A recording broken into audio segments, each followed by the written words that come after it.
Welcome back to my channel. Ayan. Marami bang na-connect sa inyong wifi? At palaging lag ang yung wifi.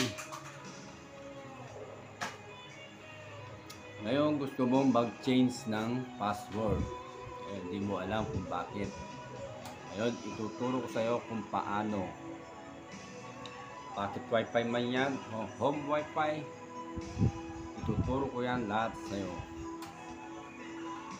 Ang unang gagawin mo, pumunta ka sa Google. Yan.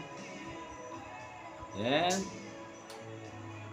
i-search mo o i-type mo yung smart change password. Okay? Okay? Then, mapupunta ka dito sa may 1, 2 dyan. Pindutin mo lang yan. Then diretso ka na dyan. Tapos i-change password mo lang siya. Una ang gagawin mo pagdating mo dyan,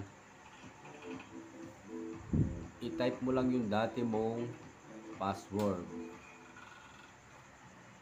Then pagdating dyan, makikita mo doon, pag pindot mo dyan, makikita mo yung mga current password at mga new password. Yan.